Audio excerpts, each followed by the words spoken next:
Good morning, Vietnam. I mean, seriously, it's like 8 a.m. in Hanoi right now, so good morning.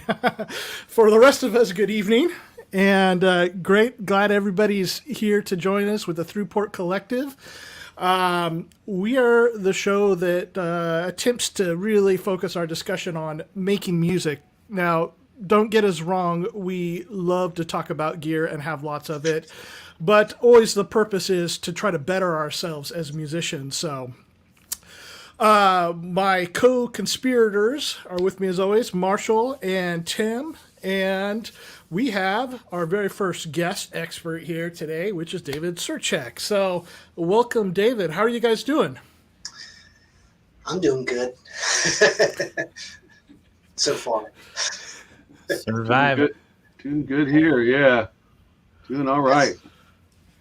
So we had some challenges today, getting everything ready to go. Thunderstorms and outages and new computers. Yeah, of course I changed my whole setup today just to keep it interesting. We all made it. Yeah. So today, actually, I gotta show you guys this. So met a new person today. Came in the mail, Rachel. Oh wow, the ring mod. Yeah. So this is nice. the Black Corporation Rachel ring mod, and it's got an envelope on it and all sorts of yummy stuff on here. So I've been really looking forward to getting one of these, and it came up on sale, and I was like, damn, I got to do it. So, of course, it came today, and I haven't had time to plug it in. Yeah, it looks pretty deep. It looks like it's got a few layers there on that board. Yeah. Yeah, it does. Got your money's worth. So, With components. Yeah, there you go. and Yeah. 333. 333. But so I've been looking at these for quite a while, and I remembered that Ramsey had gotten one, and so I sent him a message, and he sent me over a link for the show that he talked about and played it. I was like, yeah, dude, I need to get this. So that was my fun little bit for the day. I've kind of moved a little bit of gear, and then there's some holes to be filled now. So Yes, we'll nice. see how it goes. So, of course, today's topic is jamming.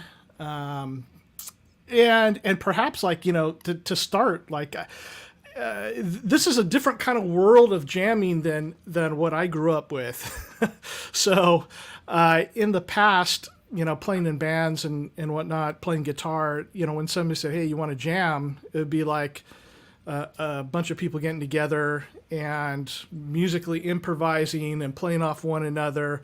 And that's kind of what jamming meant to me. But then in the electronic world, it kind of has a slightly different significance to it. And how would you guys describe it? What would it? How would you describe it to somebody who didn't know what it was? Improvisation first would be the goal. I would say that's the idea for a jam. It would be, to take what you know at least and bring that forth in a different way. So improvisation I think is the main key element, and whether you're doing that by yourself, I guess, or with a group of people.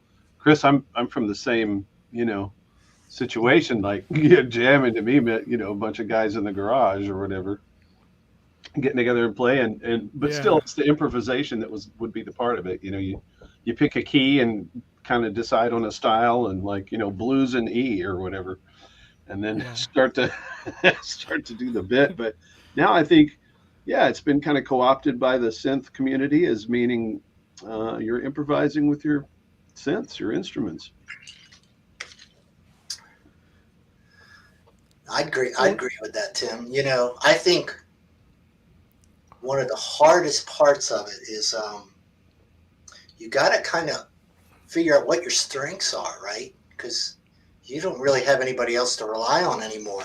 You're in there by yourself, and you got to decide, am I going to do some looping? Am I going to sequence? Am I going to play?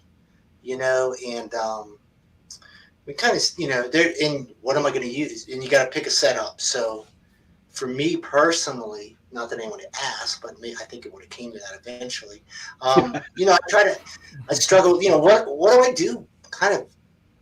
What do I do that maybe is something slightly interesting? So I try to add some percussion. I like to have a mic, right? I want something.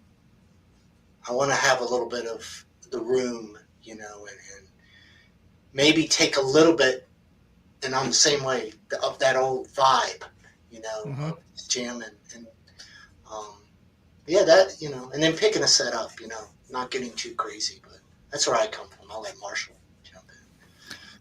Yeah, the jamming stuff is really, really new for me. I have never really did anything like that. It was all production based. And when I started with music, it was all in the box for me. So this hardware stuff, I've been collecting it for a while now, but didn't really start doing jams until like last year, I guess you could say.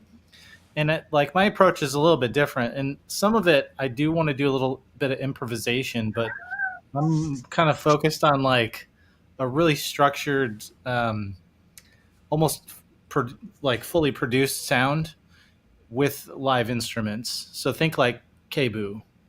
That dude's like my hero. Like I wish to emulate what he's doing. So that's kind of what I'm working towards with my setup for live stuff.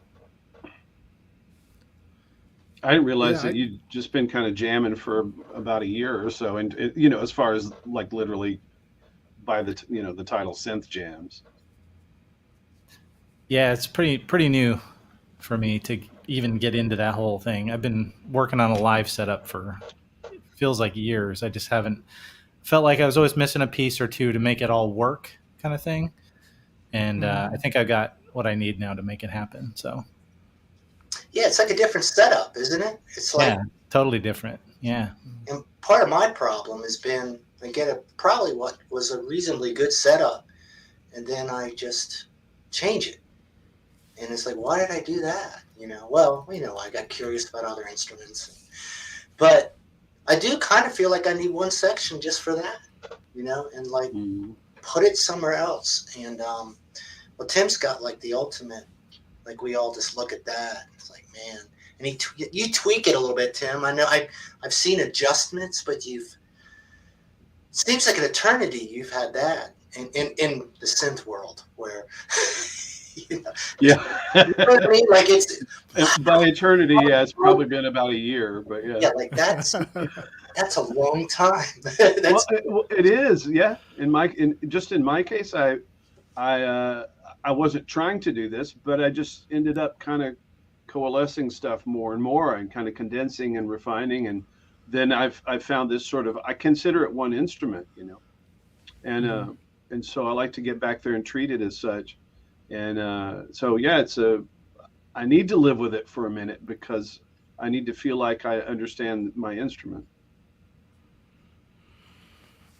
Yeah, and that's always sorry, go ahead, Chris. Go ahead. No, go ahead. I was just going to say, like, that's also one of the tricks, right? Is not only like knowing the equipment that you're going to use for your jam or live performance, but finding the equipment and the sounds that kind of go well together in a setting like that. It's like you're not going to take your whole studio with you, so you got to find instruments that work well together as well. Right. So true. Yeah. So I spent about a year messing with the setup that I have now, and then I've kind of landed on it and messed with it for about a year. But I think about, a lot of times I think about removing things or just changing it up in some ways, because I do have a lot of options in that setup. So sometimes I feel like I don't even use them all every time though. But at least because they're there, I feel like it's an instrument and I can go, all right, now I'm picking and choosing. But definitely, yeah, Marshall, to your point, it's stuff that works together. Now, that's a real good point about just the actual sounds, right? That's one of the playgrounds we have with these things. We have so much choices, and they don't all sound good together, I kind of, right now, I kind of work with things and I kind of pick things that connected well together. Like the midis all, for whatever reason, hurt each other. I found the parent MIDI as I like to call, and then the children all listened. And that doesn't always even happen. And I don't know why. Still try to understand it. And I just blame myself, but then I realized there's some magical combination. But then you kind of get them all together and you go, oh, I don't know, but this one is not really what I want. That's just not working in here. But it's a challenge. It really is. And I think what I'm trying to get myself to do is rein it in. Now, I started Eurorack about, a year and a half ago. And that kind of derailed everything. I don't think I have to explain what happens. The black hole of Eurorack. Yeah, right. It really feels good because I feel really strange about it. You know, I don't regret it, but it's like havoc. You know, but there's so much immense possibilities with the live stuff. You know, the clocking is just, once I realized I could just clock this to that and everything was pretty much in time, it was really, really opened up a lot for me personally, you know, with thinking about what I could do. David, could you give us a little background on you? Because okay, I think that'd be really helpful, man. Yeah. So I'm a rock and roller. No, no, seriously, I picked up the drums first. I wasn't really trained on anything. You know, they were in the house. I think you were talking about this, Tim. Grew up in a house with, brothers and sisters and parents that they were instruments all over the place. So it was kind of like you just picked the right sibling that would let you go on their instruments, because I was the youngest. So the drums were kind of open game. So, there was some immediate gratification. And for whatever reason, my parents, bless their heart, let me make that much noise. So I did that. And, just like anything, like in high school, you start playing, you tell your friends you're a drummer, you might bring drumsticks to school, whatever we do, the silly stuff. And then next thing you know, you're over someone's house and you're playing with them. And if you can hold a beat, you're a drummer. And then that went on for quite a while. So I did that. I learned drums enough to play in bands. I wouldn't call myself rudimentary, brilliant, skilled person. But then of course I got into the clubs, started hearing the house and trance, techno and everything that was happening. And I didn't really realize it at the time, but it was the sounds, right? It was all that mixture of energy.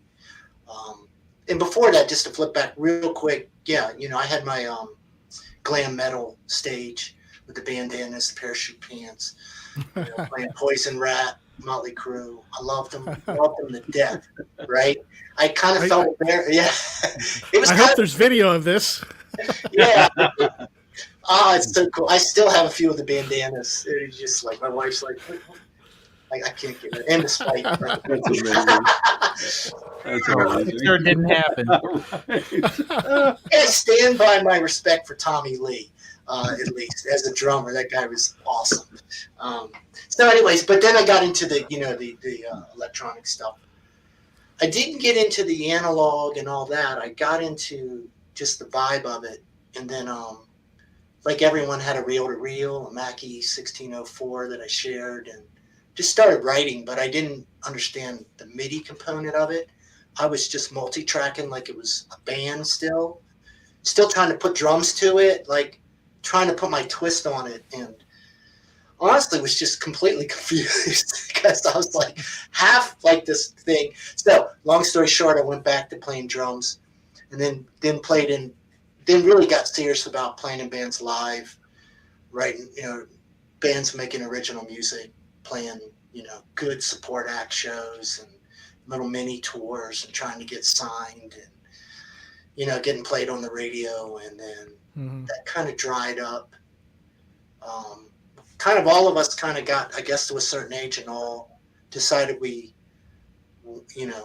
everyone started making cool analog stuff. So we went all back to that. And then here are these dudes that were one of my best friends, Dennis, who we were writing all these pop songs and post-punk. And And then we were doing these improv live analog jams live.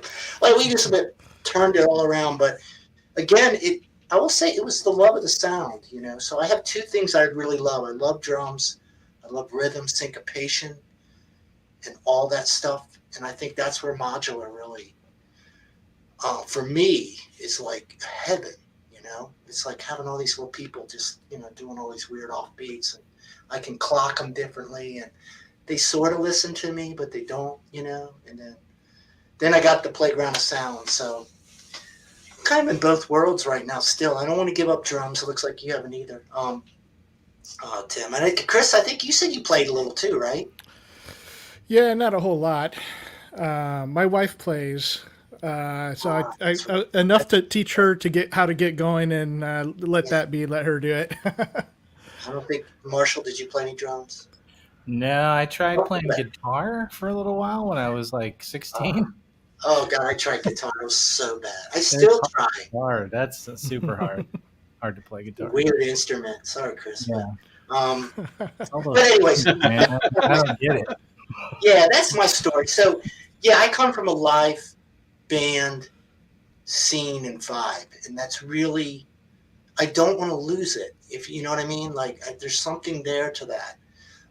So when I talked about still pulling the mic out and pulling my, you know, even if it's just the shaker, I got the shaker all over. I'm always like, you know, throwing it on everything, or my tambourine, and it really does kind of loosens things up in a way that's really pleasing for my, you know, given my background, I guess. This might be a good time to interject a little bit of one of your jams here. So let me pull it up. Yeah, I did it. Don't judge me, please. I'm just going to say this. Well, Go ahead. Okay. No, I was going to say, this is purely off the cuff. So when we're talking about, like, other than that Lyra 8, I did try to tune it. So other than that, I just sat down and vibed. You know what I mean? Talking, kind of trying to find my style. So that's all I can say. Hey, that's a jam right there, then, right? Yeah, that's what we're talking about. And I'll doing it. Okay, I'll cut through a few little parts of it here, so we can kind of get a flavor, because this is 28 minutes, so it'd be nice to see a progression of how it moves. Yeah.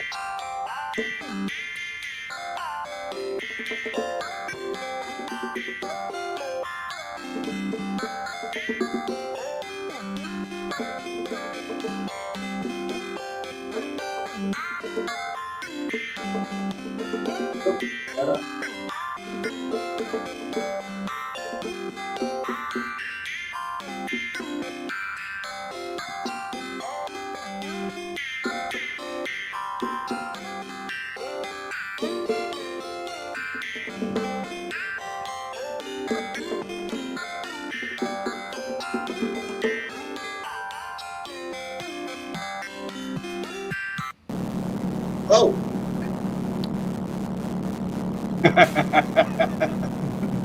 Nice.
Sorry, That's cool. yeah, there's a few minutes when I actually get things locked in, but um, with the drum machine and the congas and stuff, and it's a lot of it's a lot of fun to just play like that. But it's hard because then you kind of wish there was more, you know what I mean? You're like, oh man, I need one more thing going. But yeah, I just like to play, jam like that.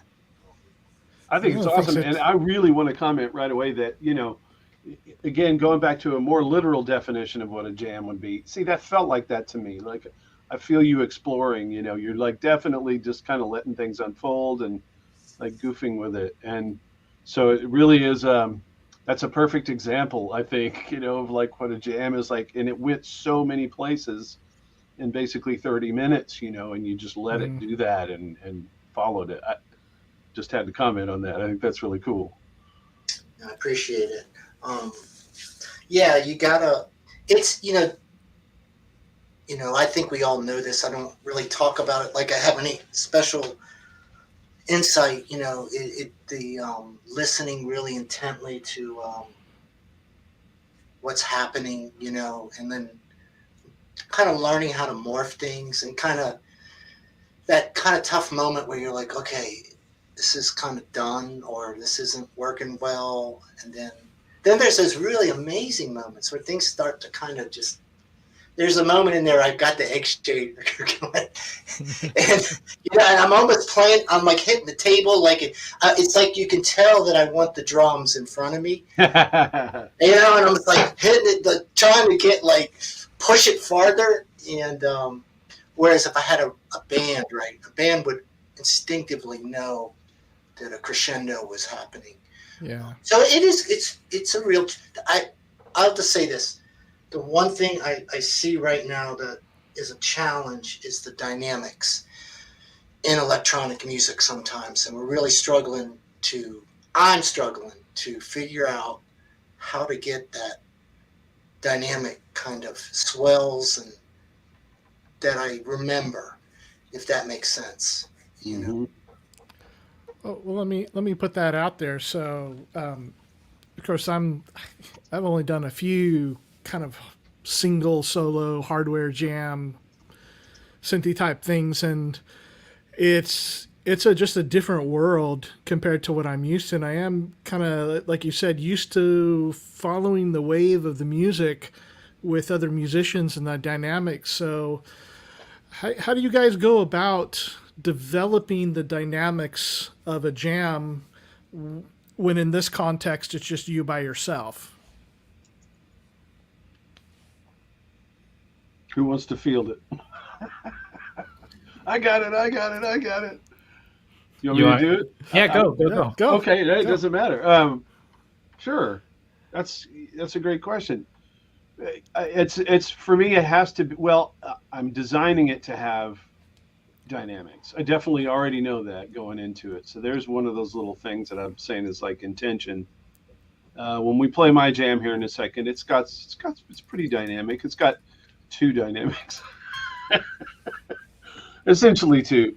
But yeah, I'll think about it in advance. I know I want it to have dynamics, or sometimes maybe you don't. Maybe you just want it to be this thing that thrashes about like a mad monster and it never stops, and that's cool too, right? But yeah, I'll usually design something in my patches where I kind of know, it's over here, and I'll go to that when I'm vibing on that. And so it is preconceived in that way, and the rest of it is kind of like throwing it together. For me is more the jam part. So I'm not truly improvising, just completely off the cuff and letting the instruments completely kind of do whatever. I try to have a little bit of a framework and then operate from the inside of that. What about anyone else? So the stuff I've done, I have tried to structure pretty um, I don't know how to say it. Like I try to plan it out as best I can. There are elements that I will improvise, and but there are like the core sections that I know I wanted to do this Mm-hmm. and have this melody and this chord progression, and I will do that. You know what I mean? And then in between some of the stuff, like I'll maybe do a little bit of improvising. So do you guys have? So you know you're talking like kind of having a little bit worked out beforehand. Like here's some areas I need to visit. Here's some. There'll need to be some time after that where it dips down. Now, that being the strategy of it, what about how does that get carried out in the actual jam? For you guys, what's your go tos as far as like, oh, if I'm going to bring it down, I'm going to what does that look like with your hardware and what you're doing with your hardware? I'll tell you one thing. For me, the mixer is a big part of the whole thing. And Mm-hmm. for me, I've got that live track, and you'll see it's kind of right there, right? So I know what I can work with, and I kind of know how I can, you know, uh, where I can go to kind of push things a little bit, you know. So that's really critical for me. I always, I think, yeah, I like to have some kind of melodic. Maybe you didn't hear it, but there's supposed to be some sort of melodic concept in there, you know. If I'm writing like songs, it's really deeply more melodic. But for jams, Mm-hmm. I'm thinking a little more energy, a little bit more loose, just kind of, in that vibe. So I do like in that case, I think I had a micro freak that was kind of the doing some sort of either arpeggiators or some kind of groove melody in there. And then the Lyra, which I didn't have for a long time. I really dug it, but it had this dual delay thing plus the drone stuff, which I did try to tune them.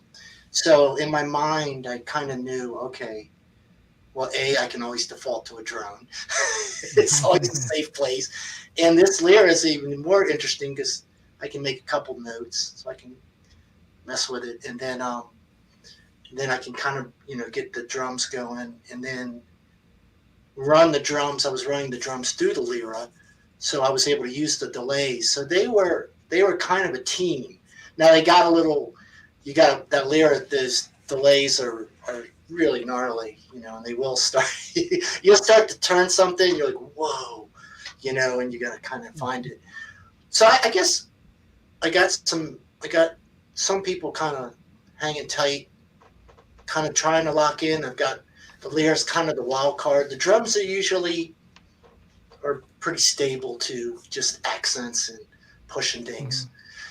And then, like I said, I like to have the mic, hoping to add stuff. I think the one thing I do miss that I don't really have is a good looper. I really like loopers, and the reason I like them because they flow a little better for me than sequencing. Sequencing, not that you can't do it. Maybe I'm struggling with sequencing always to do it. There's something about a loop that I like the way it repeats, and it seems to give me that little space, It was almost like when I was listening to Charlie Watts play for the Stones, and he's got that honky tonk woman where he does that little pause, and I always feel like that with a loop. If that makes sense, it kind of it has a different vibe to it. So yeah, I mean, it's a little kind of mystical, isn't it? Trying to find your way around all this stuff.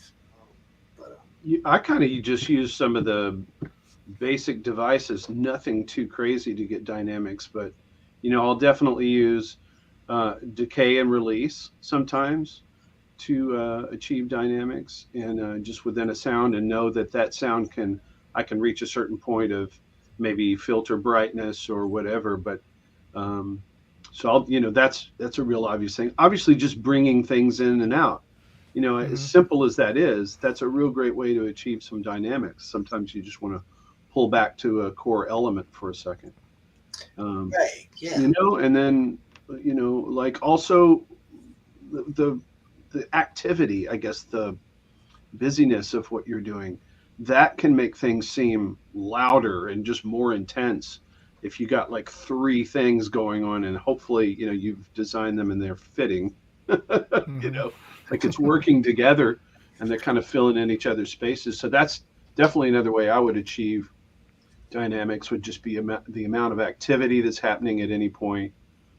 And yeah, other than that, it's kind of like decay for me is a big thing. Like I like to mess with that and open things up more beyond even just filtering. But even the drums, I like to filter them. I love doing like a high pass Mhm. So on, Tim, on I have a drums. question. When you're doing your jams, and you're throwing in your percussion and all that stuff, and then you do like a break, are you kind of like just letting it flow, or is some of that kind of rehearsed? Like you kind of know, like after this amount of measures, I'm going to drop the drums out and I'm going to go do some other stuff and then bring the drums in later, or like just curious about your mindset when you're doing that. Hmm. It's not, while I could certainly plan it out that much, I try not to. When I'm working in the box or something like that, I feel like things are much more concrete in that way, that I'll make those kind of choices and they're going to stick, obviously. But all I know is I'll set things up where, especially for drums, for instance, yeah, where on machine where I can just mute things, and you can Hmm. do that on the fly, and you can do it one handed. And so you could be doing something else and then kind of mute things out. I'm just kind of going by feel. Like you can kind of tell when a piece of music is developed enough, and then maybe it needs that. It needs some kind of break. It needs something to change it before maybe it resumes that thing or does a different thing. But you can tell when it's like starting to get a little stagnant or whatever, right? So then that's when I start reaching around. But I really don't like count measures out, or it's nothing like that. I try to work within, Just by feel.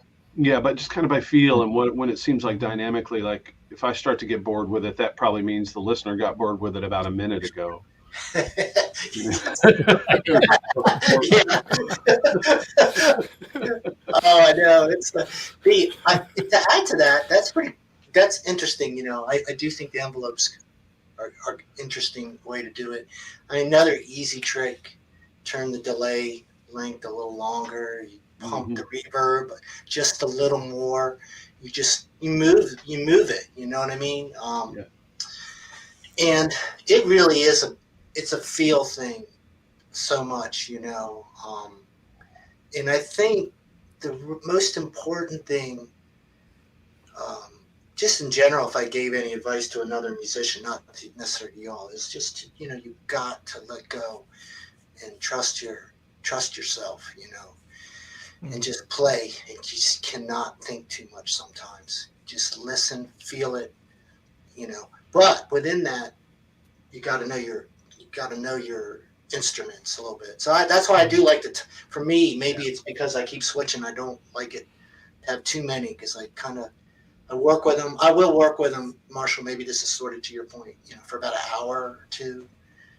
I'll kind of have them all Yeah, I going. mean, you got to know what the knobs do, right? Right. Otherwise, Right. Yeah, no, it's not yeah, totally improv. It's not like I just walk in. It's like this punch it, turn them. I mean, but you There could. was a little bit yeah. of. I mean, you could. Yeah. You got to at least kind of go, okay, what happens if I do this? Does this sort of work? I mean, it never works out totally. And well, it depends on the instrument, right? If I like slightly unpredictable instruments, that's why I think I like analog and modular stuff. I like that it sometimes Hmm. doesn't listen to me, and then I gotta go, oh man. Like, well, I can always turn it off, but I try to listen because maybe it's got something going here. Um, but yeah, Yeah. it's To go but back yeah, to so one of the your effects. The effects is an easy trick sometimes to. yeah. To kind of go back to that because that's what I was thinking about as well. So there are times during live gigs when you have to take the opportunity to kind of keep things going when something happens. It kind of puts you in that situation where you're under the gun in the same kind of way.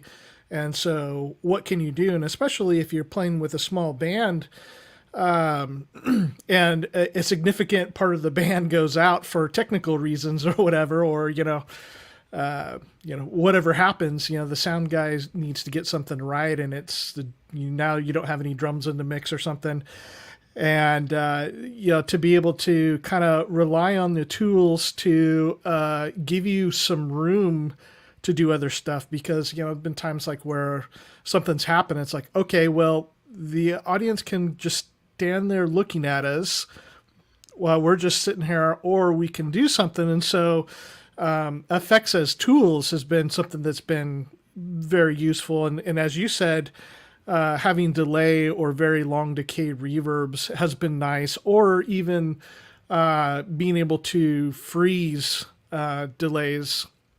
And then some delays I've have had like built-in loopers as well, not full featured ones, but enough that you can get a certain amount of seconds of audio and loop it, add some delay to stuff, and then switch on a overdrive or something, and maybe the bassist or the keyboardist will kind of start jamming with you so that you can kind of keep things going at the time. But I think a lot of those things transfer over depending on the situation. So like with live jamming with synthesizers, like, oh well, it has to move from here to here, but if you just straight cut things off and go to the next thing, it's kind of an awkward transition, and that's where those delays, like having them spill over and kind of keep that sound going as you begin to build up into the next sound. Like it doesn't have to come in right away or be kind of a hard block. You can kind of transition things, or maybe like Tim was saying, like you have some element that's running through it, then all of a sudden you're adding on this delay wash to it and letting it trail out while you bring in the next element into the song. It's like having good transitions. And the way I'm hearing you guys talk about is more of like a sound, like transitioning different sounds into something and maybe removing other things to turn it kind of into a whole new thing almost. Right? Yeah. Okay. Yeah, but and Marshall, how like in your transitions, what do you mostly focus on? So the thing is that I had the realization I have in my brain of how this is all going to work for me. I haven't actually fully gone and got it all going, so to speak. But the way I've done it in the most recent jam that I did is I literally transition with key changes. So it's the same sounds basically, but I'm doing key changes and different chord progressions. And that was kind of how I transitioned almost to like new songs with the same kind of sounds. But ideally I'll end up doing program C changes and things like that to change up the entire dynamic of pretty much everything. And so that's a process that's going to take quite a while, because I'd like to do jams that are, 30 minutes, 45 minutes long, that feel almost like a whole album, and do it all live. So that's the ultimate goal for me, is to get to that point. But for right now, in the proving out stages, I haven't quite gone that far, but doing things like key changes is the way I've kind of transitioned things. And you're looking for a really long, not a really long form, but a significantly long form, 45 minutes. Yeah. Or an hour or something of that nature, right? Yep. So then it's like, it's an entire performance unto itself. Exactly. And it's all live. That's the cool part. Yeah. I mean, you can write tracks and release an album, and that's fine. But I think it's even cooler if you can do that and then play it all live with live instruments. And in this domain, you don't see a lot of that. There's only a handful of people that I know. You got your Jean-Michel Jarres, your K-Boos, and I'm sure maybe there's a few others, but it's most people in at least in the style of music I'm interested in. They'll release tracks and then they'll go out and spin them on a turntable.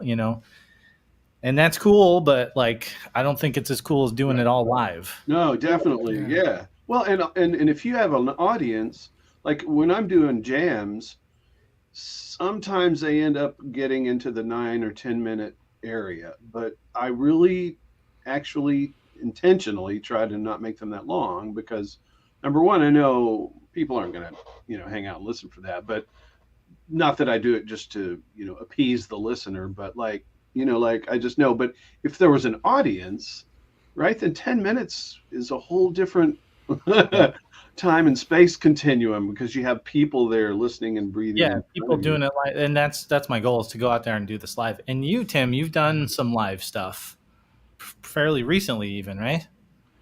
It's been it's coming up on a year, and it's the only time I've ever gone out and done with my synth rig. Yeah, I've only done a one year time. almost already. Holy cow! It doesn't feel like I know. I think it was July. Live, man. Holy crap! Oh, it does. But yeah, it's the only time I've ever done it, and that was really fun and really inspired me to do more for sure.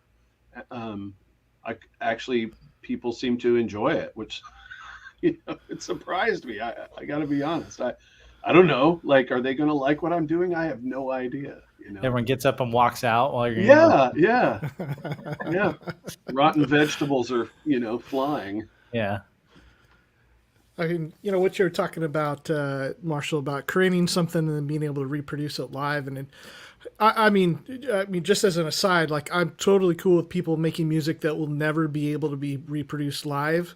That's so complex or so reliant on instruments that cannot be taken out on the road that it works. But one of the interesting aspects of being able to reproduce it live is that sometimes you do have to change things. Yeah. And I've always found that kind of an interesting thing that if you can take something that's pretty complex out onto the road and have an arrangement of a song that people know well and do something that's different with it, that's always I think that's kind of a fun way to kind of tackle that problem, because a lot of times you see bands or whatever electronic artists going out and like reproducing kind of note for note, word for word performances, and at times there's, depending on the song and the arrangement, sometimes that's difficult and it kind of falls short of the album because you're just not able to have everything that you need to reproduce it. But to be able to kind of turn the expectation and do it in a radically different way, I've always thought was a very fun thing. And same thing for cover songs as well, like kind of take something that people are familiar with and give it a whole different spin to it. Yeah, the cover stuff is a lot of fun to do. I haven't done any of that live, but I did a Mortal Kombat cover for the Mortal Kombat theme song. But that was I didn't really change a lot in that. My whole goal with that was to try and recreate in that style, but with modern instruments. So it was a cover, but it was it wasn't. I didn't change it in terms of the structure of the song or the the melodies and stuff. They were pretty much the same, but I was using modern techniques, modern equipment, and it turned out great. That's probably one of the highest viewed like music videos on my channel. Mm-hmm. That's it's a really interesting conversation because we're kind of, it's like, okay, we've got this big electronic playground, right, that we're all working in. And it's fascinating to listen to people that, with all this experience, struggle to figure out what they're trying to do. And I mean that in the most fascinating way. There's nothing wrong with it, right? And there's definitely jamming is great. I think it's a certain energy to invite, but I would never say that that's what everyone should do live, right? Because there's an audience. There is a separation. You can always feel it when we're talking. Like one of the cool things that I used to go over to my buddy's house and we would jam every Sunday, just electronic, whatever. And one time we got a pretty cool thing we did. We kind of cut it up about 30 minutes. And then we did something we had never done, which is we said, we're going to go play this live. And boy, that all of a sudden the joke was over, right? All me goofing around on the pedals and everything. I had to really sit and listen and say, okay, how did I do that? Okay, all right, that had some sample and hold. There was some kind of modulation. I had to really start paying attention to the synthesis was beyond just, oh, look at me, you know. And it was really an important, you know, I think we did pretty good. But yeah, you know, I still want to make something that people want to hear too, you know. To me, jamming is an art in itself, and it's a very important tool or skill to have. I do it a lot, I'll be honest, because I wasn't super trained to start. So I work with what I have to work with. It's one of the things I feel that comes more natural for me. So that's why I use it a lot, because if I sat and tried to compose with the limited theory I have, I'm not so sure I could create something too interesting, you know. I'm not saying I shouldn't try, but does that make sense? Again, it kind of gets into, you got to find what you do, right? I can't do what Marshall does, right? I think that idea of what he's talking about sounds so cool, but I go, do not try that, David. It's not going to be pretty. If that makes, you know. Yeah. Well, speaking of that, let's have another little clip here. Yeah, let's hear Tim's. Let me pull one up here, and we'll go to well, since we were just talking about Marshall, let's go to Marshall's. Okay, cool.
So That part was all improvised right there.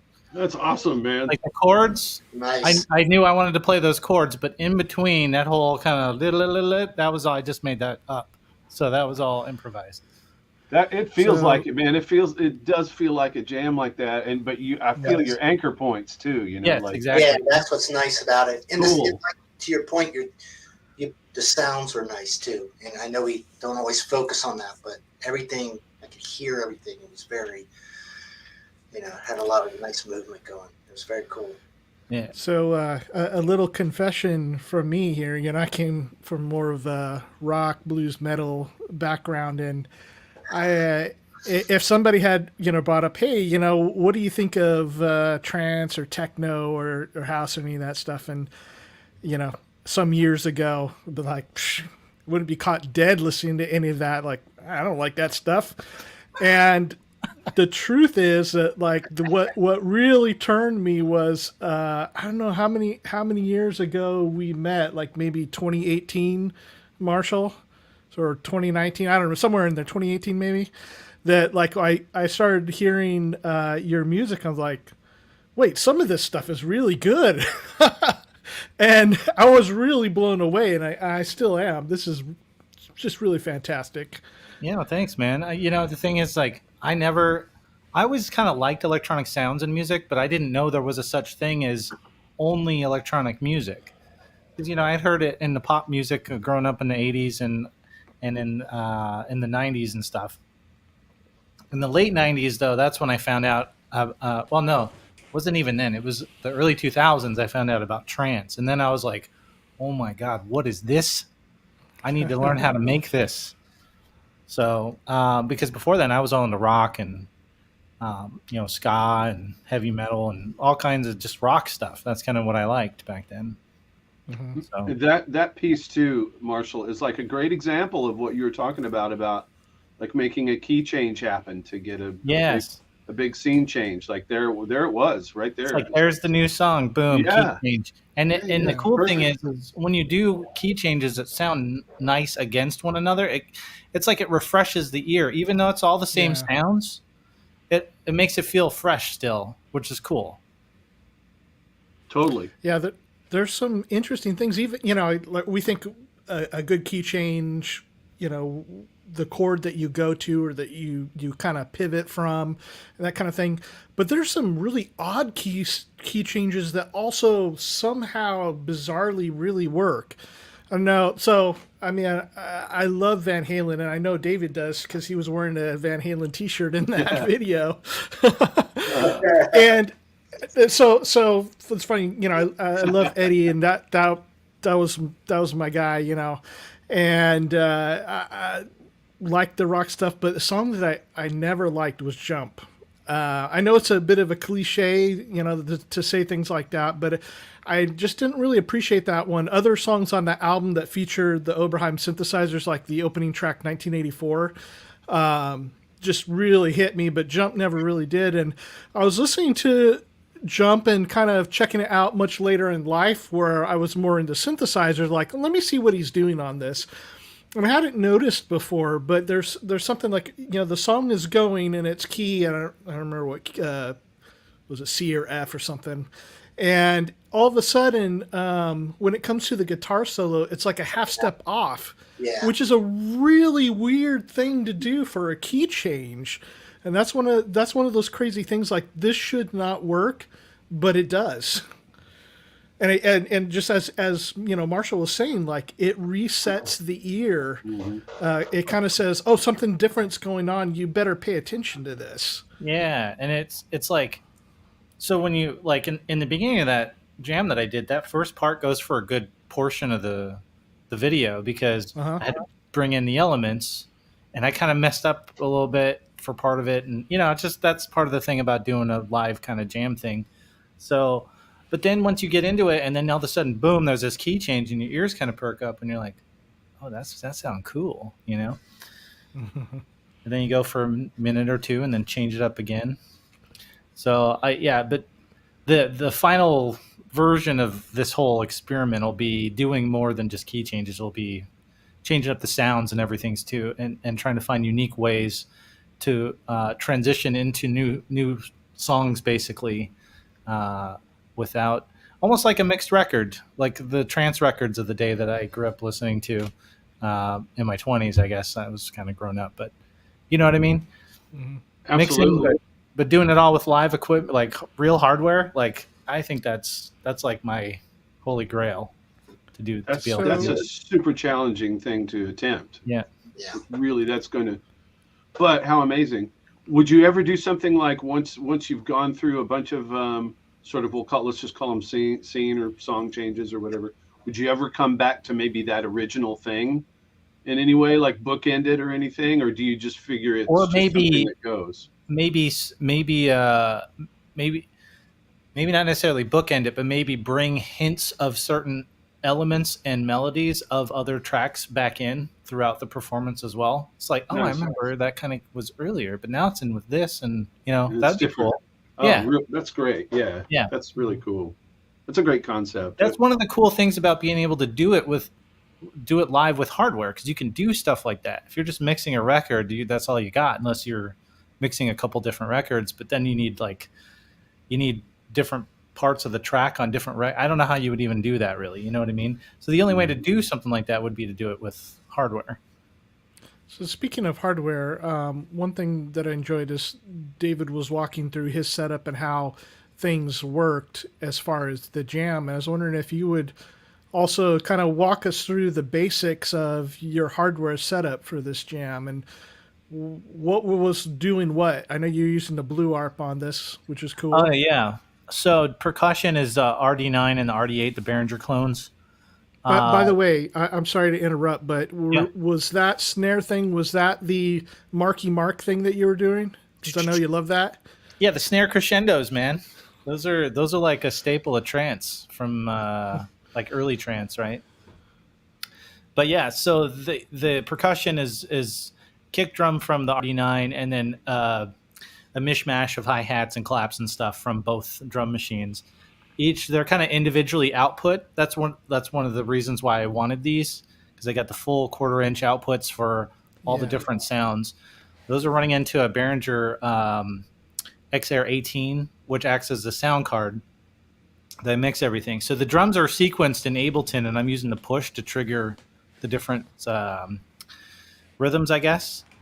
And then the Blue ARP is running all the synthesizers, all of them. They're all plugged in with 5-DIN MIDI into the Blue ARP, and the Blue ARP is doing the arpeggiation for like the bass line and some of the other arpeggiation stuff.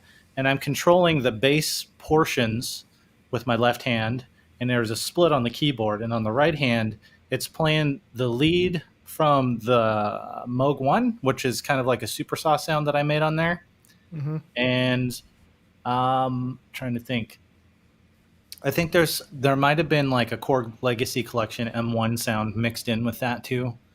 And the thing is that's still being controlled by Blue ARP. So Blue ARP you could do MIDI through, and I'm using the Novation control keyboard there to trigger the arpeggiator sequences, and you can transpose those up and down the keyboard, and then using my right hand to play the melodies and chords.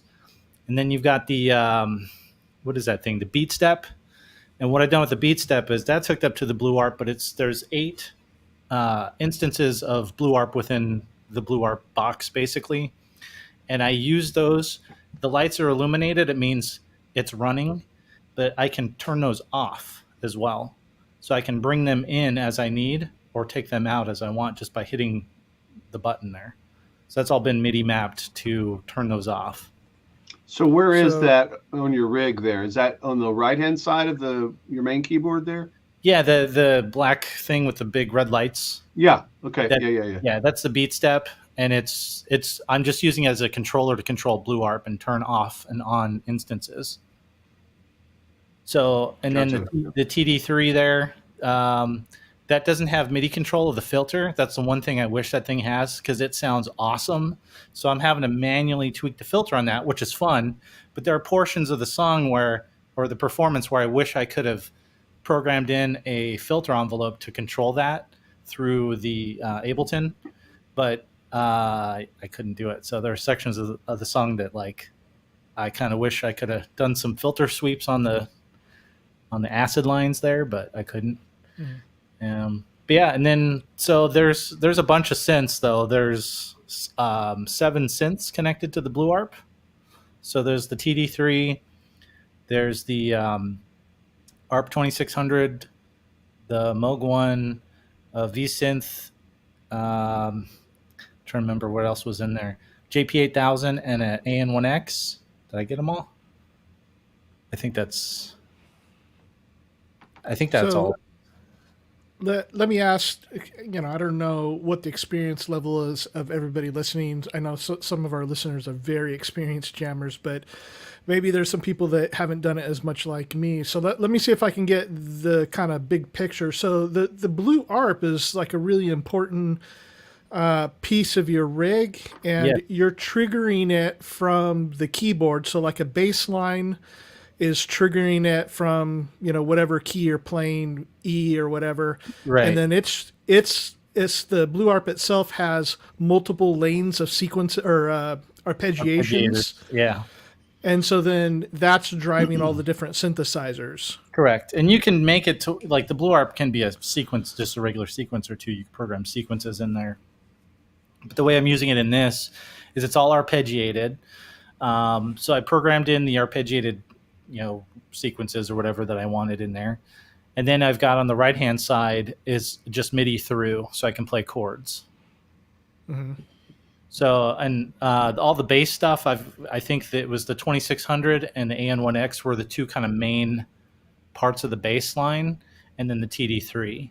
But they could have their own individual arpeggiations, so you get some dynamics in the rhythms of those different instruments with the different sounds. It fits all together perfectly, just like I would have done it on my workstation in here, programming a track, from scratch or whatever.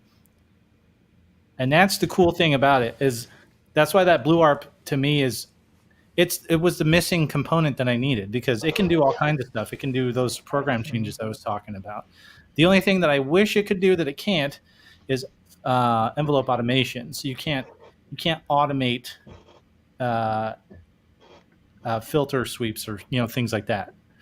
You would have to use an external sequencer to do that, which what I'm doing for this is I'm using Ableton to do some of that. You can program controls. So like there's a part where I'm bringing in the JP8000. I think there was a problem with one of the outputs on the JP8000. So you're only getting it on one side, like the right side, I think. So you couldn't hear it very well. But I had programmed in the filter cutoff to the controller, and the Blue Arp is actually translating that and sending it back to the JP8000 using a control on the controller keyboard. And the cool thing is that controller keyboard's not plugged into the computer. It's plugged directly into the Blue Arp. So real quickly, Yeah. Paul Artola was asking about the Blue Arp being hardware now. It's both software and hardware, right? Yeah, so it was originally a software thing, and so and it's free. So that's how I was using it as a software tool for a long time. And then when I found out the guy that made it was making a hardware version, because I think I did an interview with him or something back in 2017, and he was talking about turning it into a piece of hardware. So I was lucky, and he reached out to me when he was at the right stage to do some beta testing, and I got I bought a unit from him, but I helped him do a bunch of beta testing to work out a lot of the bugs. So yeah, it's both. That's awesome. I think Ramsey did a special on it as well and had him on. Yeah, Ramsey had me and Oleg on, and we talked about it. And I think Synth Addict, he was involved in the beta. Cool. That's very cool. That's an interesting piece to pivot off of. I mean, it makes sense the way you're using it, but like I don't know that I ever would have come up with that myself. Like I'd be like, I don't know. It's a really sophisticated and customizable arpeggiator, is what it is. And one of the hardest things that I've always had issues with, even just in production in general, is keeping all this stuff in time. Because you start running, especially when you're trying to sequence stuff through the computer, and you get all this latency from the MIDI, and then you're taxing your processor, and because you've got all these plugins going, and you just end up with a giant mess sometimes. And the cool thing is the Blue Arp kind of offloads a lot of that with the timing, because it's all taken care of with that. So everything stays perfectly in time with each other. Yeah, that's so critical. Yeah, absolutely. Well, That's kind of what I what was a, talking about earlier. Yeah, that clocking. Yeah. So what do you, David? What do you use as a clock source? Like, what's your parent clock? What'd you tell? I think you Well, mentioned it, but now I'm using I use the Drum Brute Impact as my parent clock for the modular and everything, so I can put it. And that really opened up a lot. I got this little modular. I can't really pull it out. A little Erica Sense MIDI the clock. Come on, kitty, don't do that. And it was really tight. And then you get about 4. You can put a there's you can go about 4, like the Pamela's new workout. You can go about 4 different clocks. And then what I do is I put it into the 4MS quad clock distributor. So I got 4 more clocks. And those are even better because I can really dial in. And then, then everything's pretty tight, but it's really, and then I get a MIDI through box. I just got one of those little cheap MIDI through boxes. I forgot which one it is. It's hiding now. But I have about 3 or 4 things from the Drum Brute. And it's tight. So I got a little bit of MIDI and a lot of CV going. But really, it's the drum machine, which I kind of had it different ways. But the reason I like the drum machine for me is that I care about the clocking. I don't necessarily. Is that I didn't want to start doing different MIDI channels. That was getting too whacked for me. Mm-hmm. Not saying I wouldn't. So the clocking is what I cared about. So it's kind of a crude use of MIDI. I have a question, David, for your setup there. So you said you're using CV and MIDI. So is the Drum Brute sending out CV? No. So what I was trying to, what I didn't do a good job with, I'm fighting with the cat here. The Drum Brute, I have a MIDI to CV module. Okay, cool. So and the key was to find a Eurorack module that converted it and was tight. And this one is. And so once I realized they worked together so well and heard each other and everything was in sync, I was like, okay, this is nice. This finally, I feel like I kept trying different ways around it. I had, I've got some Moog stuff too. I don't have any of it out. I had the grandmother for a while. I love that. I miss it in the setup. So I need to get that back because that thing was just, wow, that, you could do so many cool things with it. But yeah, so I like, the CV is really critical for me. I like what it does, and I can really, you could do some really amazing things when you get into that world where I have this other filter here. This is a really cool one. I got this in a trade, and it's just a filter, some kind of OTA circuit. I don't know if you can see it. Can't really. My lighting's terrible. It's by Grogan, and it's a filter. But what's great is it's got CV in and stuff, and it's got a attack decay and all that stuff. So you can just run something through the filter, but then you can modulate it and sync them in a kind of a weird way. So they're not, you know what I mean? You're running something through a filter, but you're using that CV in a different way. You can kind of get a cool kind of push sometimes with it. I tend to I'm a little bit more abusive with my instruments. Maybe I'm a little more noise artist kind of tendencies. So I tend to take things and really figure out how far I can push them. With something like that, the resonance and you can almost get it to where when you hit it, it's like, what happened to the drums? Now they're just squeaking and popping. But getting to your transition point, you don't have to do it long. You can hit it 3 or 4 seconds, hit it back. And it's like a refresh, you just kind of startled everybody for a second, and you brought them back. So, but yeah, that's how I'm transitioning. The Pamela's new workouts are very cool. Was it the Drum Brute was the main first thing in the chain? Then that goes to the MIDI to CV to Pamela's new workout, and then Pamela's new workout to everything else. Well, in this case, it really, I was going. What I have right now, I don't have Pamela's working now. I just have that. It's a MIDI to CV clock. That's all it's doing. It's purely all clocked.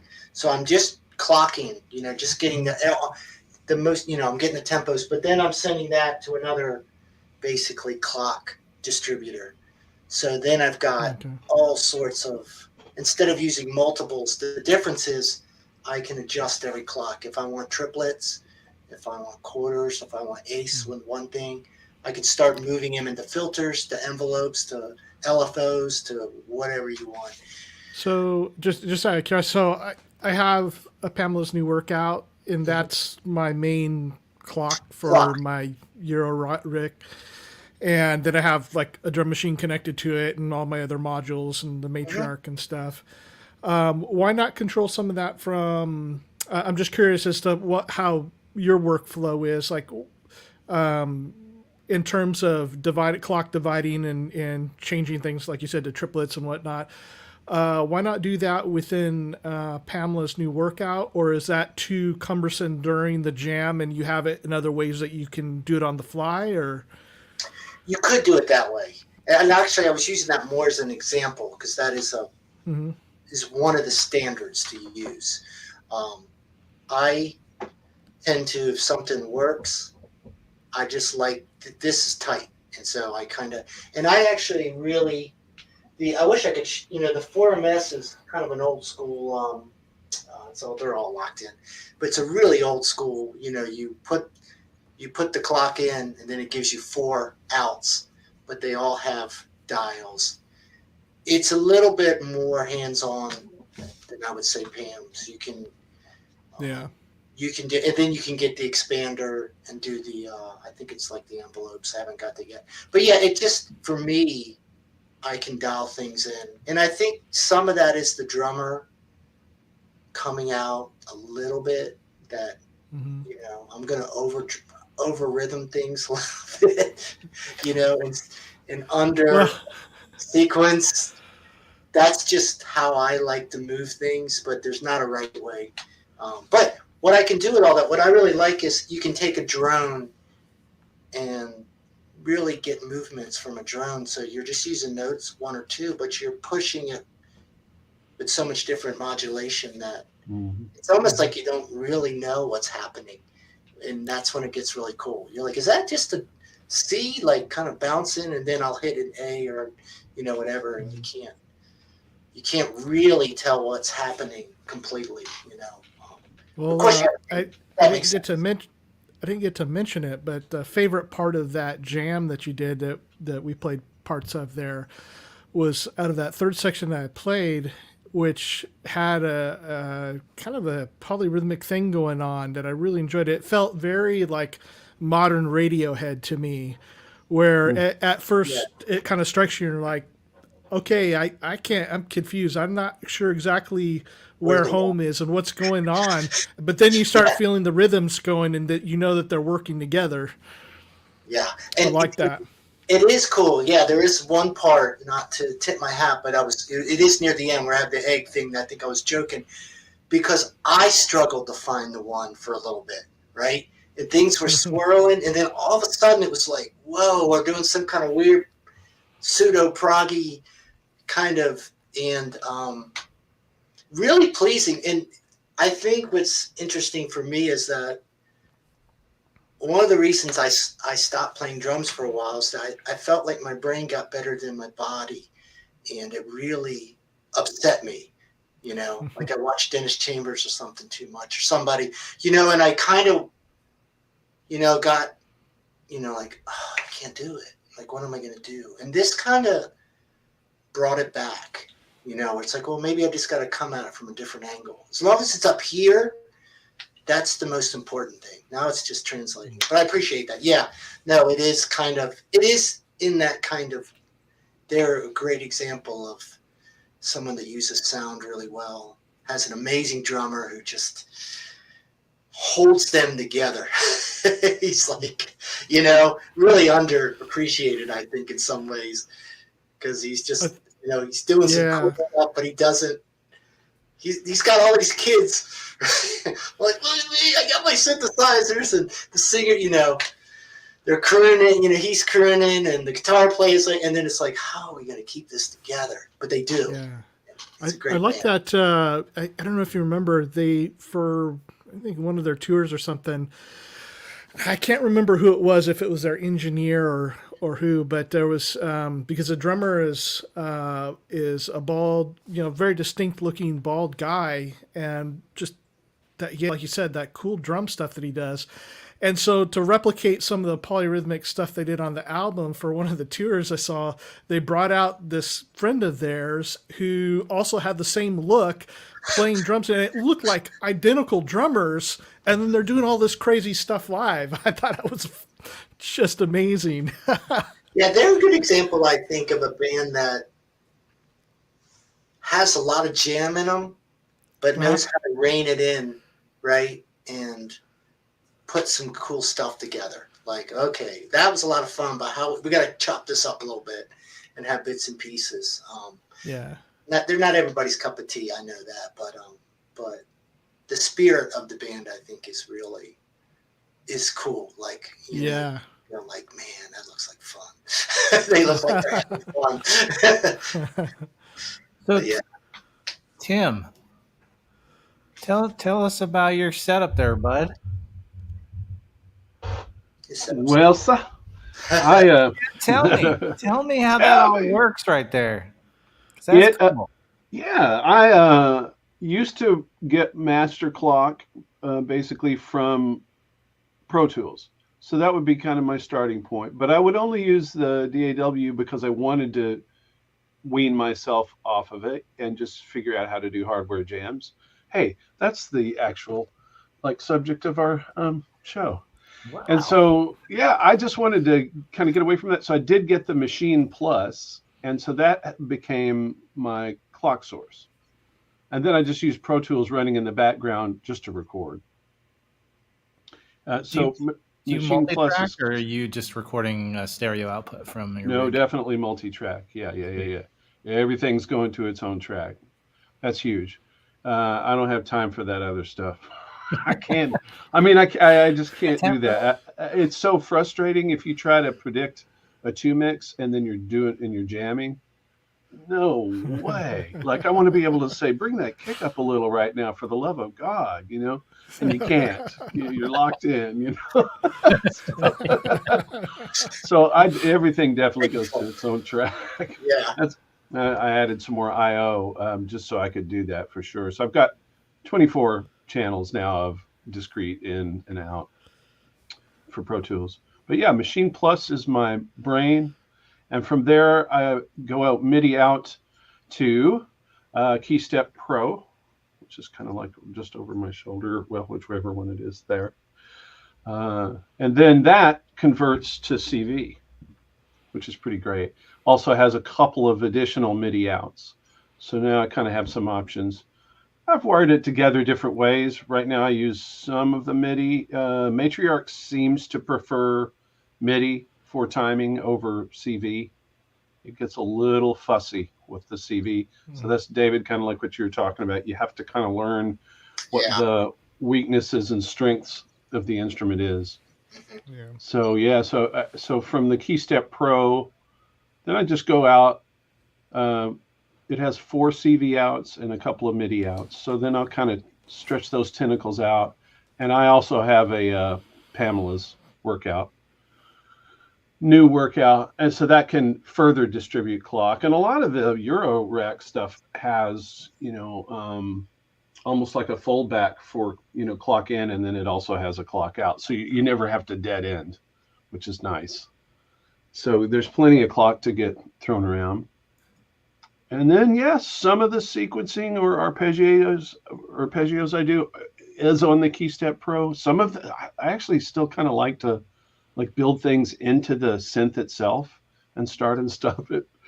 It's way weird and risky sometimes to do it like that, but it's kind of fun.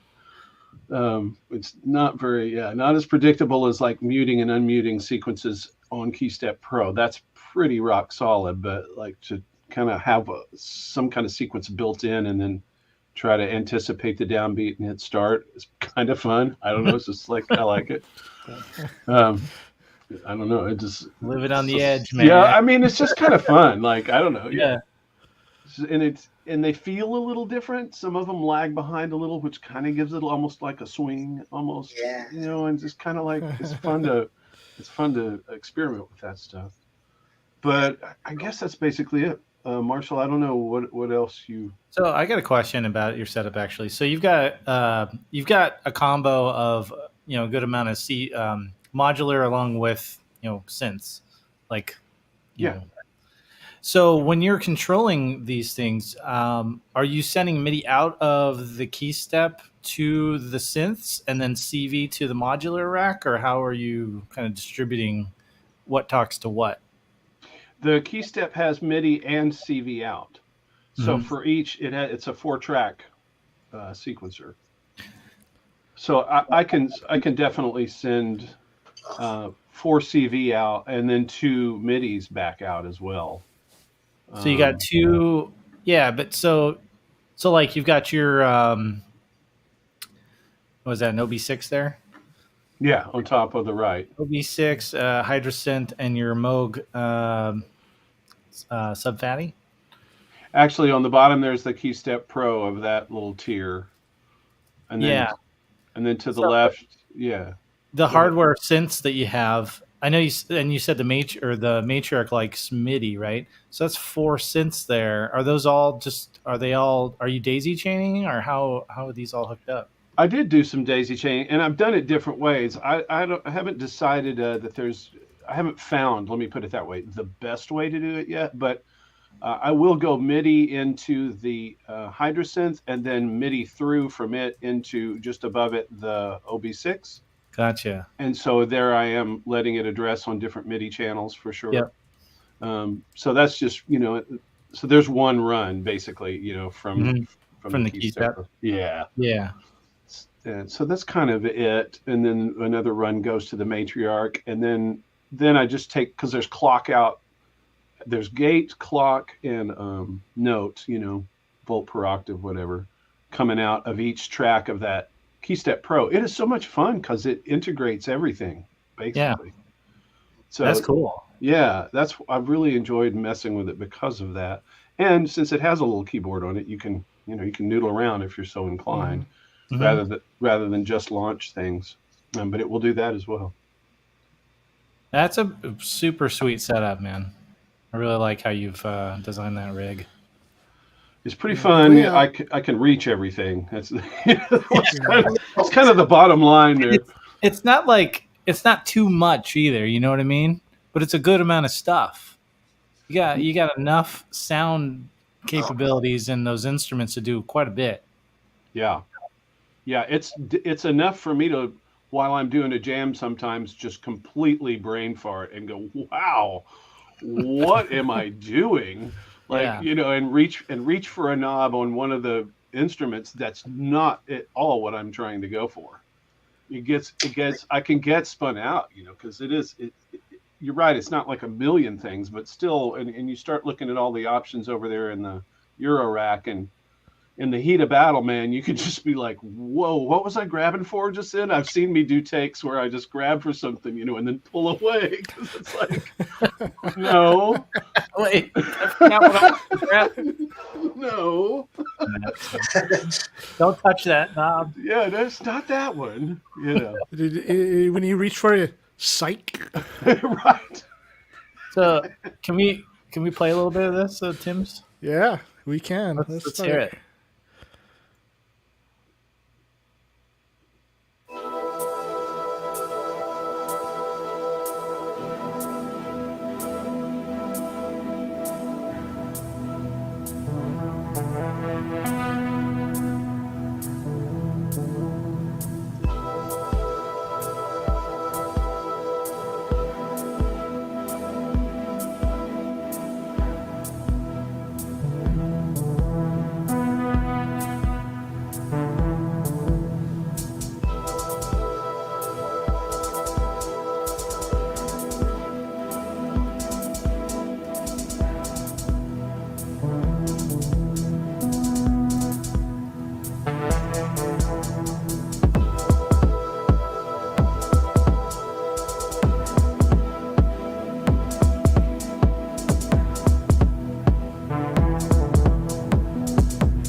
I want to be mindful of our time, but man, I could listen to that I know. all day. Sub 37, man. That patch you have for that thing is it's awesome. Yeah, that's what a great instrument. Yeah. Well, and that's one of those things too. Like I did not mean to, like all of a sudden I was playing that kind of lead line, sort of that super saw thing on the hydrosynth, and then the next thing I know, my left hand's like over there going, well, wait, maybe I can play harmony with myself over here, on the sub 37. Next thing I know, I'm doing this two-handed thing, and I'm like, shh, I'm committed, I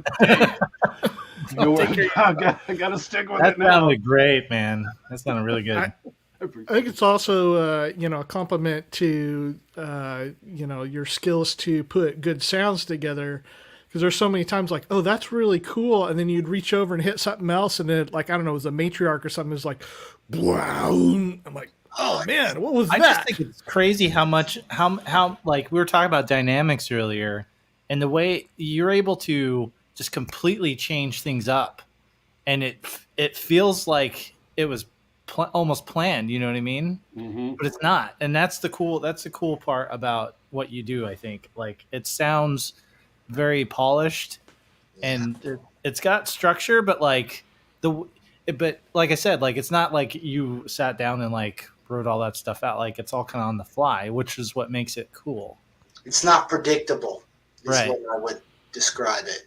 It's exactly what it's cohesive, but it's not predictable, and so that makes it very exciting to listen to. Plus, I just love listening to those Moogs growl.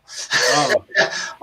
It's like, see, don't tell me that stuff is old news. Like, listen to that. That is not saying you can't do it somewhere else. But Never some of that those really cool tones were coming out of the hydrosynth, which on the other side. I will never accept that. It's definitely fanboy. Sorry. Denial. You might be speaking perfect truth, but definitely that's one of the reasons I got the hydrosynth is because I kind of started getting things got a little tilted to the Moog side, and there's a great tone to that, but I don't want everything to sound like that. And then by the time you have 4 parts or something, you want it to come across in a timbre sort of way, so that it's being dynamic because it's a different timbre. It's not coming. Yeah. It's not a Moog.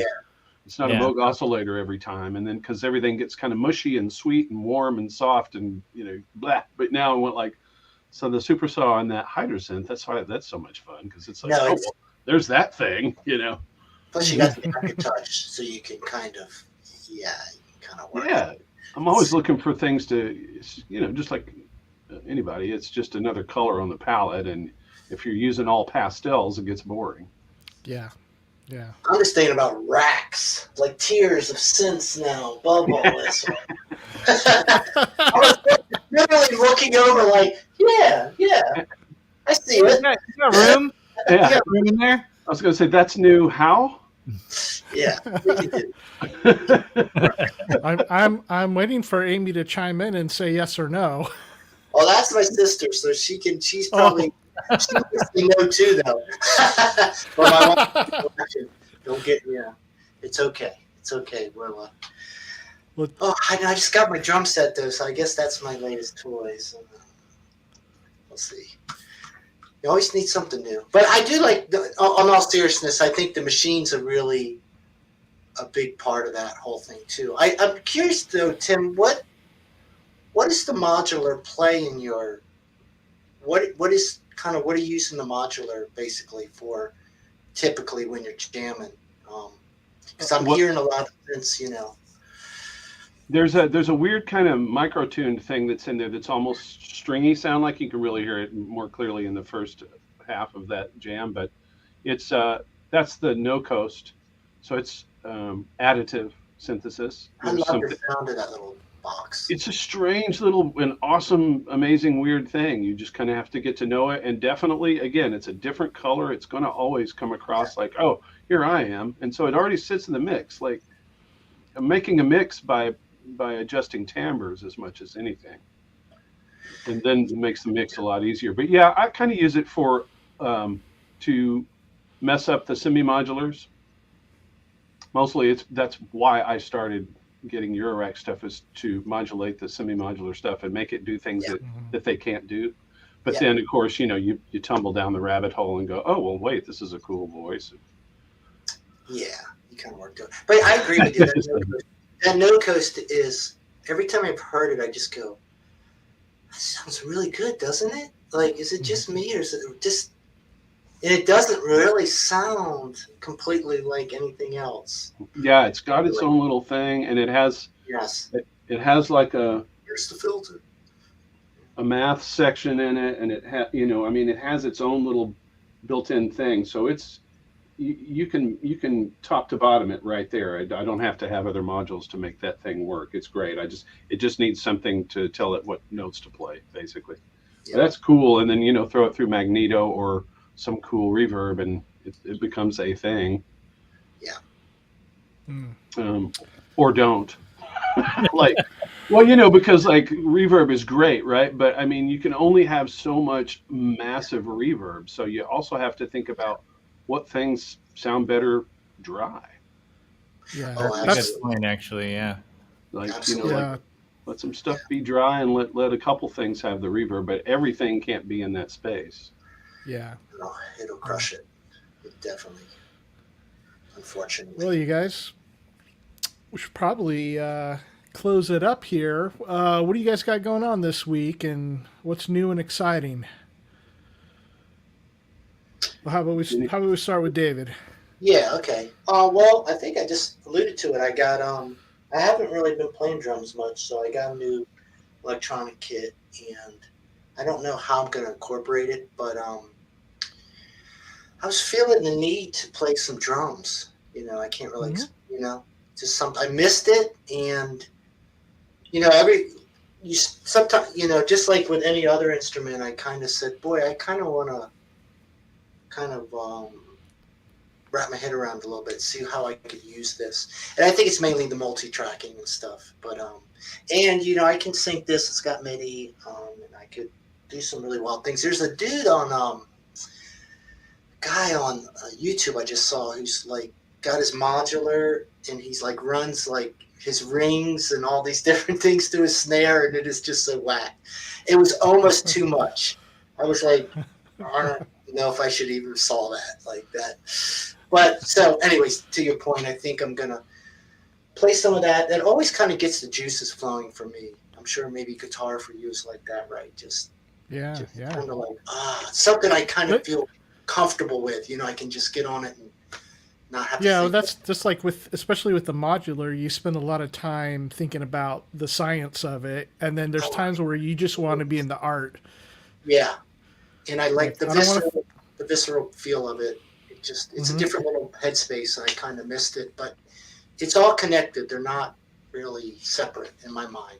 Hey, David, sorry to interrupt, but Joseph in the chat is asking which kit is that you have.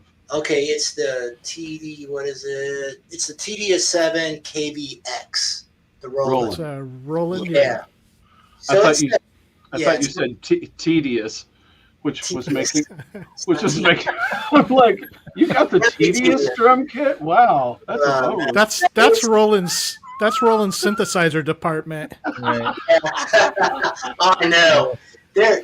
It's funny, I haven't had one for quite a while, and I had a nicer one years ago that my brother had I would play on, and boy, you got to kind of find your sweet spot with Roland. Like, they can really jack you on stuff if you're not careful. Even with the synths, you got to be really kind of find, like, okay, this is a good deal for them. Like, but yeah, so it's cool. It's an electronic kit, so, but you can... What I like about electronic kits, I can do certain things I just can't do on a regular kit. And it's, you're just zipping around the thing. But they're cool, and I'm. I've got one behind you. I mean, they just come in handy. Like I'll use mine, and I've done drum programming with it before, which is interesting. Because I can play stuff in the machine even. Oh, that's cool. Yeah, that's really cool. And then to decide if I like it or not, but Yeah, because sometimes I think that makes sense though, because you can get a little bit more nuance if you're doing it for real. You know what I mean? Yeah, it's Than it's maybe it's just yeah, sequencing it by different goal, different outcome for sure. Yeah. Yeah, Like if you're trying to make it feel a little organic, like something a drummer would do, that's a great way to do it. But Yes. obviously, like the things you can do, just programming things in where everything's the same dynamic and just hitting just a certain way, that's cool too. Just Yeah. different result. Yeah. Totally different. They're very, because like in the jam I had, there's times I was thinking about it. You can just dial a little bit of swing in it, a little bit of randomness, and then Yeah, a little bit of delay here and there, and you're just like, well, I don't know, man. This is really cool sounding, and I wouldn't ever try to do that on drums. But then there's other times where I'm like, nah, I need more foundation. So right. yeah. Right. But anyways, that's what I'm up to. I guess other than Cool. Awesome. Marshall, how about you? Sorry, I was just responding to Cynthia. What you got coming up? I don't know, man. Like, I pulled out the Prophet 08 to do our collab, and so I think we'll probably be doing a little bit more work on that this week, maybe. And then I need to get back over there, man, and get some live stuff going. I do have a couple tracks that I've been sitting on. I've been trying. Have you guys ever ran into this where you have some stuff that you want to get released and it's not quite done, but you just kind of don't feel like working on it? That's kind of how I feel right now. yeah. It's all right. I just always set Totally. it aside and then come back to it later. The Yeah. last track I put up on YouTube, which is a kind of an 80s thing, like I started, it was kind of, shits and giggles with this cheap Casio keyboard. And then I got really bored of it, and I dropped it for like, I don't know, 8 or 10 months, and like, oh, I've got that old track. Maybe I'll finish it up now. Yeah. Did. Then I feel guilty though, because like I put a lot of time into the stuff that I've got, cooking, but it's one of those things where like it's almost like if you step away for too long, like it's kind of like leaving your lunch out. Yep. It gets old. I so get that. Yeah. Although will I say, like, if you can find the spark, the great thing about it is that you might approach it in a totally different way than you were in that moment before. That's true. But it often just takes a day or two of spending some time to really get back in it. It's not an immediate thing. But especially, Marshall, if you're talking about having something that close to being done and then you don't have quite the impetus to finish it, that's frustrating. It's super frustrating because I've got at least 2 tracks like that I'm like, they just need a little bit of work. And every time I sit down and try and work on them, like, it's just not happening. And I just get frustrated and then walk away. Yeah. So, but they're good and they're going to get released eventually. But I'm just like, I don't know. For some reason, they're just not clicking at the end here. So that can be not fun. Yeah, that's tough. It is. We've all been there. That's for sure. Yeah. Another thing recently what I've been trying to do, if I actually want to do, I like to do, a collection of songs. I'll reach out to some small label and say, hey, would you let me release this? And if they say yeah, then I'll go, okay, let's put a deadline on it. And then I feel really obligated to finish it. And that, for me, was it was like almost like I had to make it into a job, and that kind of makes me sad. But it's hard. It's work, isn't it? I mean, like, there's fun, but then there's like, okay, that push, So sometimes that helps me a little bit. Yeah. How about you, Tim? I've got a few things going on. Again, it's been a slow year for me for personal reasons, but boom, I'm back in the saddle. My band, the Penn Jones Conspiracy, we just wrote another song last night. We mostly finished up the recording of it as well. I'm really stoked about it. It's pretty cool and aggressive.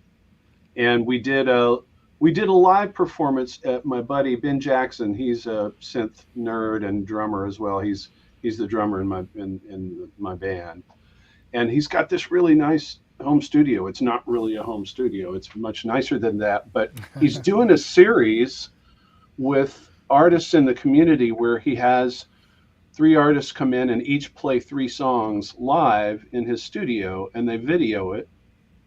and then he does mixes, and then he's just posting like one every week. And it's to get different artists out. And so he's going to have a total of like, what was it? At least 9 different artists. And it's kind of just to expose everybody to each other and build a sense of community, essentially, and let people see what it is he does. It's really cool. So he invited us, the band, to be on that. So we did a recording of that. So we'll have 3 live, and like in a real broken down kind of setting. Like I'm actually just playing piano and Rhodes, no drums. Ben's playing some synth stuff, and then our singer Benjamin out front. So it's kind of a pared down version. I'm excited about that. Huh. That sounds interesting. I'm working on a collaboration with these guys from Team US, and with Jamie Morden. I'm excited about that. I haven't even heard some of the latest stuff, so I need to get up to speed on that. I'm excited to kind of get back to that and get that finished. I'm working on a collaboration it's synth. It's very synth oriented, very electronic music oriented, kind of chill, but it's with a Malaysian singer, this female that I've met from Malaysia, and she does this really, really cool, vocalizations. So I'm going to have her like sing over top of some stuff. That's coming. I'm excited about that. Awesome. That sounds awesome. Yeah, like, just bring a flavor to it like that. It's nothing new. I mean, you've heard other people do it, but I'm just excited to try it myself. Yeah. And then just session work, whatever my normal kind of day-to-day making a dollar thing is. Yeah, that's it. Awesome. Well, as you mentioned, on Sunday, 3 of us will be on GeoSense as Team US and be talking gear and fun stuff. And I said for me personally, I've been actually last few days been working on the song, our collaboration song. So I spent a great deal of time on some drum machine stuff with that stuff back there, which is the Tempest and the Tom, and got all that kind of wrangled together, ready to send over, and did some Prophet 6 and some guitar. So I think it's on to the next step, and tomorrow I get a break. Of course, I'll be pulling this beauty out and trying to fit it into my Euro rack. That's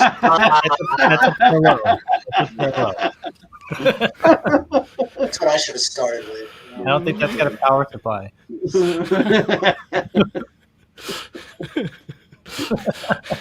But it's high Z impedance, right? Yes. You're not going to let me beat yourself with that. So just want to let everybody know. Also, if you want to find out more about David, you can check out his YouTube channel. And I don't think I have it in the link to the video, but I'll put it in later. But perhaps what I'll do is I'll add it to or David can add it to the today's show post in our Facebook group. So if you'd like to talk about making music and gear during the week, please join us on Facebook, Thru Port Collective. We have a group and a page up, although the group will be more active. And let's see, is there anything else? I think that's it. We'll see you next Wednesday, same time. Take care, everybody. Thanks, guys. Thanks, David. Yeah, man, thank you. Yeah, thanks David. Guys. All right, take care, buddy. All right.